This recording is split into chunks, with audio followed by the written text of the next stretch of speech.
Hi friends, నేను మీ ఇమ్రాన్ని. ఈ వీడియోలో 10th క్లాస్లో థర్డ్ లెసన్ అయిన హమ్ భారత్ వాసి కవితా పాఠం గురించి మరియు కవిత పాఠం యొక్క ఉన్ముఖీకరణ ఏంటి, అలాగే ఉద్దేశ్ ఏంటి, విధా విశేష్ ఏంటి, కవి పరిచయం ఏంటి, కవితా పఠనం అనేది ఎలా జరగాలి, అలాగే భాషకి బాత్ అనేది ఈ యొక్క పార్ట్లో వివరించడం అనేది జరుగుతుంది. हम भारतवासी उन्मुखीकरण। अनेक स्थानों से बहने वाली सभी नदियाँ अंत में समुद्र में ही मिलती है. అంటే అనేక స్థానాల నుండి ప్రవహించే నదులన్నీ కూడా శివరాకర్కి లాస్ట్లో నదియా కలిసేది సముద్రంలోనే విలీనం होती है. उसी प्रकार नదులన్నీ अलग अलग धर्म में जन्म लिए मनुष्य भी परमात्मा के पास इसमें किस किस को एक बताया गया. దేన్ని ఒకటే అని చెప్పారు. రకరకాల ధర్మాలు రకరకాల జాతుల్లో పుట్టిన వాళ్ళందరూ కూడా చివరాకరికి మానవ జాతి ఏక హై. इस पर कोई भी धर्म ने छोटा या మానవ జాతి ఏక హై. ఏ ధర్మం కూడా పెద్దది కాదు, ఏ ధర్మం కూడా చెప్పండి అంటే ఈ ప్యారా యొక్క సారాంశం మానవ జాతి ఏక హై. మానవ ధర్మం అదే ఎన్ని ధర్మాలు ఎన్ని జాతులు ఉన్నా మానవ జాతి ఒకటే, మానవ ధర్మం ఇండివిజువాలిటీగానే ఒకటే అని చెప్పింది. మరి ఇతరుల పైన చూపించకూడదు. మానవ జాతి అనేది ఒకటే. దీని మీద క్వశ్చన్స్ ఎలా ఉన్నాయో దగ్గర మనం కలవాల్సిందే అని చెప్పి రాయడం అనేది జరుగుతుంది. నెక్స్ట్ ఉద్దేశ్ గురించి మాట్లాడుకుందాం. మరి ఉద్దేశ్ చూస్తే छात्रों में कविता गीत आदि की रचना शैली का विकास करना. పిల్లల్లో కవిత అంటే ఏంటి, పాటలు అంటే ఏంటి అనే ఏదైతే ఈ రచన శక్తి వాళ్ళలో ఉంటుందో వాళ్ళలో ఉంటుంది, దాన్ని మనము డెవలప్ చేసి బయటికి తీయడం, ఇది మన ఈ పాఠం యొక్క ముఖ్య ఉద్దేశం.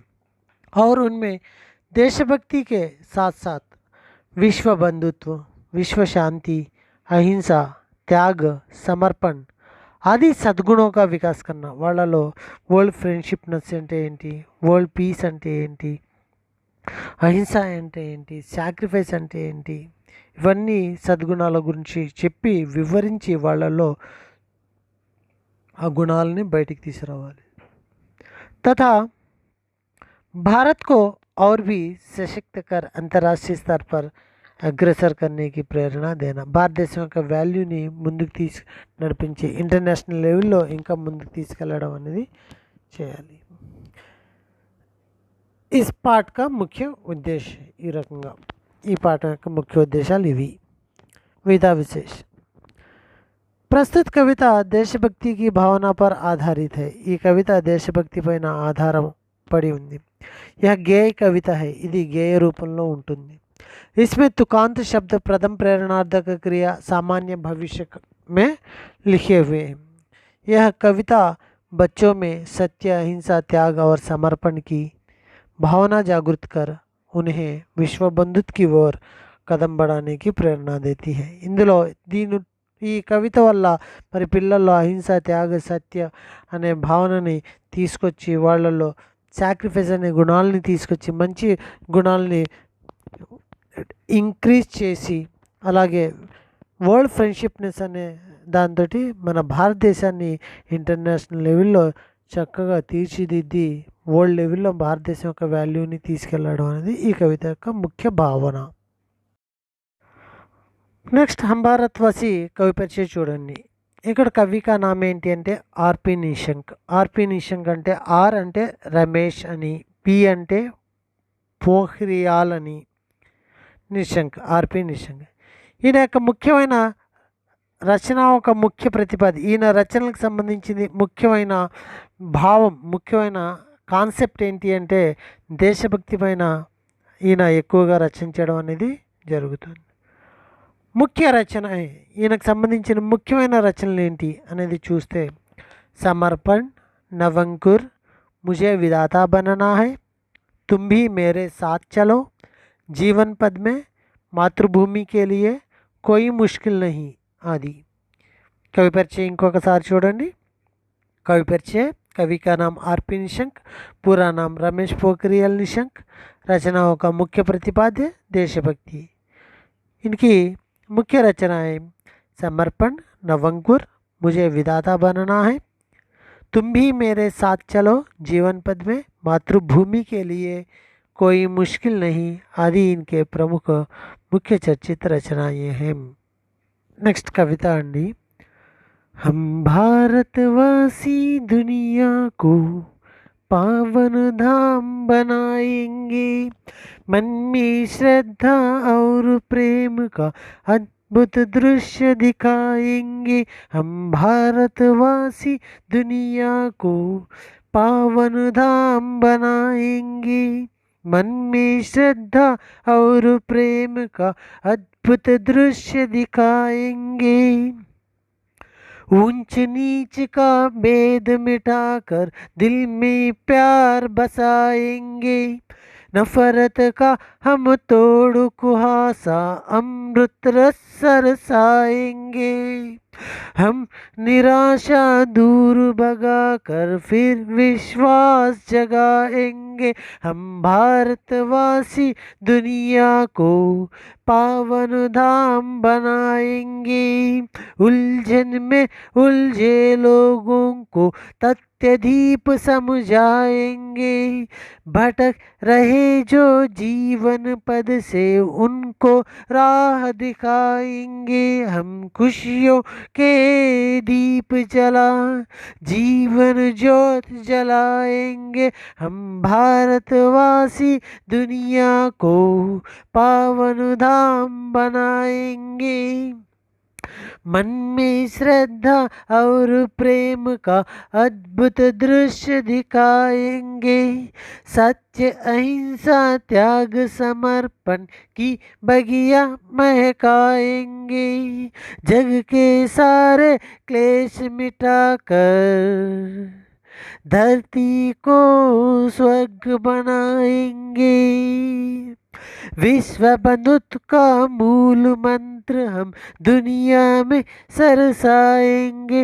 हम भारतवासी दुनिया को पावन धाम बनाएंगे, मन में श्रद्धा और प्रेम का अद्भुत दृश्य दिखाएंगे।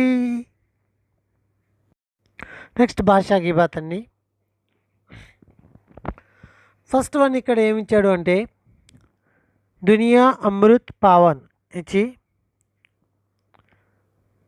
ఈ మూడు పదాలు ఇచ్చి వాక్య ప్రయోగ కీజియే మరియు పర్యాయవాచి శబ్ద రాయండి అన్నాడు.